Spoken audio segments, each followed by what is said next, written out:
Hey, it's Ben Wise from ZOAR Fitness, and this is The Name Game. Workout number 27 is 7-11. So, before I get into 7-11, there's actually 3 events this weekend. So, 2 of them are combined into the first sort of workout section. So basically it's 2 workouts in one, sort of like a 1 and a 1A equivalent if we're talking about the open. And then there'll also be a second workout. I want you to do these in order. So ideally you'd be going to be doing 7-11 to both parts of it, scored as 2 different events on Friday. And then you'll do this workout number 28, the second workout on Saturday. Again, if this scenario happens in the open when there's 2 workouts released in a single weekend, I'm going to dictate to you which one I think that you should do first based on what kind of athlete you are. So that being said, make sure you check out both of these workouts as sort of a dual announcement. They're going to live as 2 separate videos just because that way I can use them for more things in the future. However, I'm going to be talking about them separately.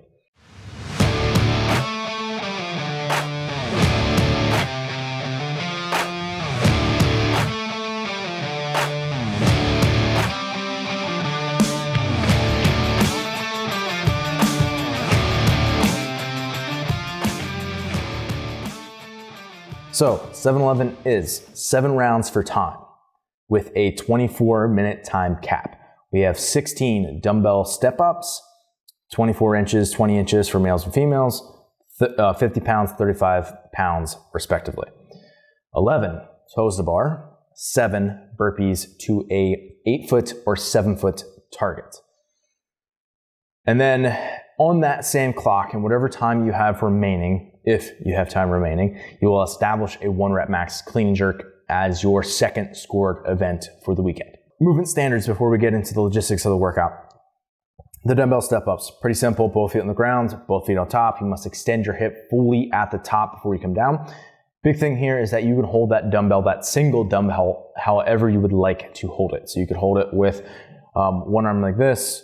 You could put it across your neck like it's a back rack. You could switch arms as you want to. You could hold it in your hand, whatever you want to do. Toes to the bar. Both feet, or both toes, I guess, must touch the bar at the same time, and then both feet must become behind the plane of the bar and the bottom of the movement. So if they come up and touch at the top, they have to go behind the plane of the bar and the back of the movement for it to count as a rep.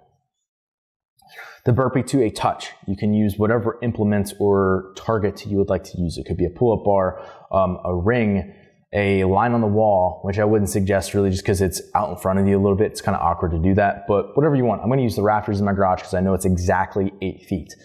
So whatever you would like to use for that, make sure it's exact. Don't go, short on it by a couple inches just because it's convenient, because you're not going to be able to do that in the open.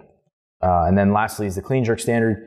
It can be any style of clean, any style of jerk that you'd like. I don't care how you do it. It's got to go from the ground to up over your head. So equipment setup.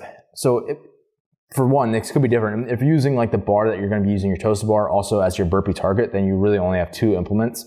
So you'll just be kind of going back and forth between the 2. If you have 3 different things where it's a target, the bar, and your step-up station, then make it a triangle where they're all in very close proximity. You can just go one, next, next, next, and you're just like a dog chasing your tail the entire time, like that 20.2 scenario that I always talk about.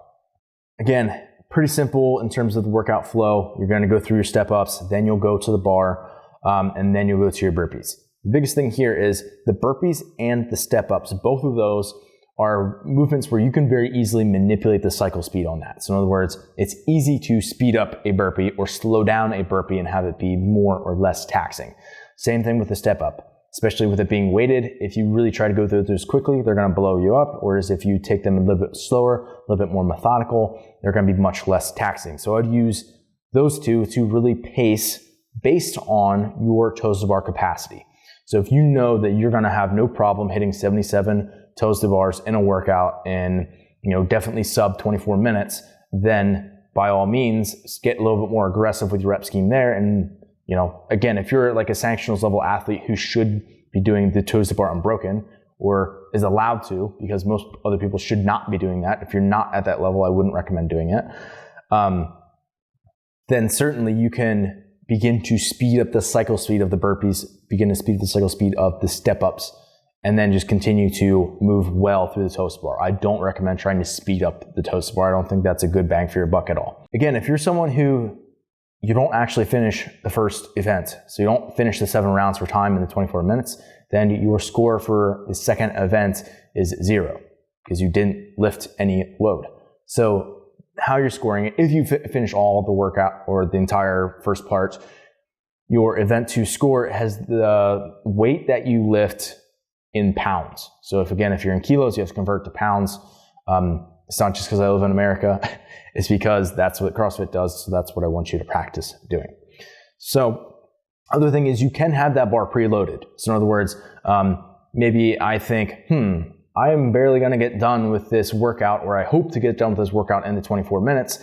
I might have 30 seconds or 15 seconds left in the workout when I get done with that, and I better have a weight on the bar at that point that I know I can hit sort of like a buzzer beater and get some points on the board in that second score. So if you were that athlete, I would recommend putting something on the bar where you know even when you're gassed, you redlined in the end of the workout just so you could finish the workout, you can still hit that clean jerk. So whatever that weight is for you, it's like your all day long weight that you could hit when you're super tired. Maybe like 50% of your 1 rep max or something really light that you know you can hit. If you're someone who knows, I'm going to finish this workout, it's just a matter of how much time I've left.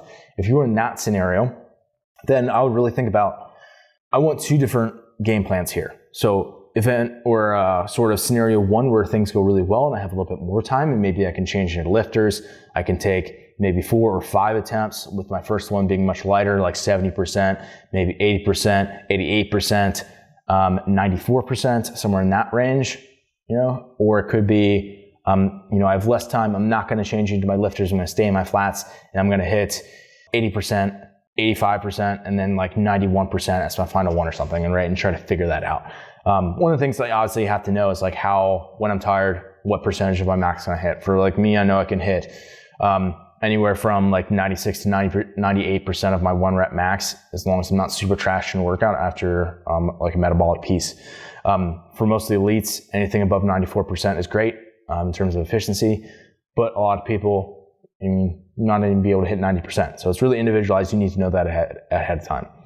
Again, based on your capacity in the first part of the workout is really what's going to be dictating your ability to hit a big weight in the second part of the workout, which again are typically 2 different scored events.